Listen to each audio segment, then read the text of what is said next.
چیزیں ہیں وہ یہ حکومت کہتی رہی ہے ڈے ون سے کہ ہم آرفنز ویمن ان لوگوں کو ایک جگہ دینا چاہتے ہیں, ان کی مدد کرنا چاہتے ہیں.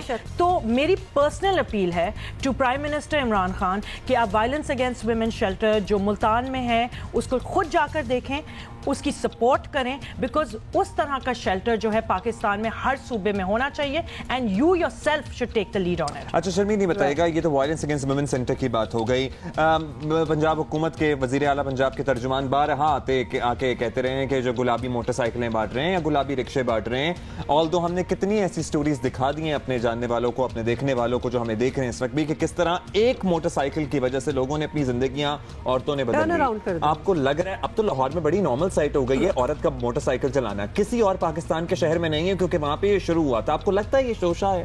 بالکل بھی نہیں, یہ بالکل بھی شوشہ نہیں ہے. دیکھیں, عورت کی حوصلہ افزائی کرنا, اس کو اپنے پیروں پہ کھڑے ہونے دینا ایک بہت بڑی کنٹریبیوشن ہے اس ملک کے لیے, not only for the progress of Pakistan but for economy as well. Right now husband اکیلا جو ہے وہ پورے فیملی کو نہیں سپورٹ کر سکتا, وائف ہیز ٹو کنٹریبیوٹ. آپ سب کچھ چھوڑ دیں, اکنامکس جو اس ملک کا ہے دیٹ ڈکٹیٹس اٹ. جب آپ ایک عورت کو ایک رکشہ دیتے ہیں, موٹر بائک دیتے ہیں, آپ اس کو موبلٹی دیتے ہیں, یا آپ اپنی پبلک ٹرانسپورٹیشن فکس کر دیں, جو ہم نہیں کر رہے. بہت ساری ایسی عورتیں ہیں جو کتراتی ہیں گھروں سے نکلنے کے لیے بیکاز وہ پبلک ٹرانسپورٹیشن میں نہیں جانا چاہتی. اور ویسے بھی پبلک ٹرانسپورٹیشن اس ملک کی جو ہے وہ لٹرلی تھرڈ ریٹ ہے, ٹھیک ہے. تو جب آپ ان کو موبلٹی دے رہے ہیں, امپاور کر رہے ہیں, یہی عورتیں جو ہیں وہ دے ول لے the foundation of a great economy of Pakistan. اور پھر یہ بھی کہا جاتا ہے نا کہ اگر عورت سمجھدار ہو, اس کو پتا ہو کہ گھر کس طرح چلانا ہے, تو آگے then it influences future generations. تو آپ ایک عورت کو تو جب امپاور کرتے ہیں تو آپ دیکھیں کہ آگے نسلیں آپ امپاور کر رہے ہیں. سو ڈونٹ فورگیٹ کہ وہ جو آپ 3,000 2,000 5,000 جتنی بھی جنہوں نے فائدہ اٹھایا ہے یہ پنک موٹر بائکس کی اگر ہم بات کر لیں, تو then they are going to pay it forward in multifold. مطلب ہزاروں اس کے بعد بچے ہوں گے, فیملیز ہوں گی جو کہ کچھ سیکھیں گی, کچھ ایگزامپل ان کے لیے سیٹ ہوا ہوگا. Sharmeen, thank you so much for coming here and doing what you are doing. اور اپیل ہماری بھی ہم اپنی طرف سے بھی کر دیں عمران خان صاحب کو اور خاتون اول خاص طور پہ, کیونکہ وہ بہت انٹرسٹ لیتی ہیں اس قسم کے ایشوز پہ, خود جا کے دیکھتی ہیں, پہلے وہ بالکل انویسٹیگیٹ کرتی ہیں کہ یہ کام صحیح ہو رہا ہے کہ میرا خیال ہے کہ انہیں وزٹ کر لینا چاہیے. Violence against women centre Multan میں موجود ہے, دیکھیں جا کے اگر آپ کو سمجھ آئے. ویسے تو انشاءاللہ آپ کو سمجھ آئے گا کیونکہ اتنی سٹوریز ہیں جو اخباروں میں چھپی ہیں, ہم آپ کو بتاتے ہیں. وہاں پہ جا کے لوگوں سے ملیں تو آپ کو پتہ لگ جائے گا کہ ہاں ایسے اداروں کو بند نہیں ہونا چاہیے بلکہ اس کو فلرش کرنا چاہیے. آپ کا بھی نام ونس اگین نہیں کہا آپ نے, ٹھیک ہو آپ ونس اگین میں سٹارٹ ہی کیا تھا تو آپ نے سلام اینڈ ایوری تھنگ. اچھا جی, بہت سی باتیں ابھی بھی کرنی ہے. Thank you so much for your tweets and your support, اور بڑی چیزیں آپ سجیسٹ بھی کر رہے ہیں کہ ہمیں ڈالنی چاہیے شو میں. تو انشاءاللہ آپ کو پتہ ہے کہ ہمارے شو میں آپ کی پسند کی چیزیں ہی تو ڈلتی ہیں. اچھا جی, ابھی ہاں بہت سی باتیں ویسے آپ کو دکھانی ہے, بتانی ہے, لیکن آپ نے دیکھا ہے کہ شہر میں کیا تیاریاں چل رہی ہیں, کیا جشن منایا جا رہا ہے پی ایس ایل کا. کراچی شہر کی بات کر رہے ہیں, کراچی شہر کی ہم بات کر رہے ہیں. ہر چوک چوراہا جسے یہاں چورنگی کہتے ہیں, سارے لاہور والے سن لیں, اسلام آباد والے بھی سن لیں چورنگی کیا ہوتا ہے, ہم یوزڈ ٹو ہو گئے چورنگیوں کے. تو لہٰذا پی ایس ایل کی جو دھومیں ہیں وہ تو ہمیشہ سے تھیں, obviously پورا مہینہ اس طرح چلا, لیکن اب کلوزنگ سیرمنی جو ہے, فائنل جو ہے, وہ بالکل 2 دن دور ہے ہم سے, اور اب تو everything is at a high, تو وہ بھی ہم نے آج آپ کو دکھانا ہے. لیکن ان سب سے پہلے اس گھنٹے کی ٹاپ سٹوریز.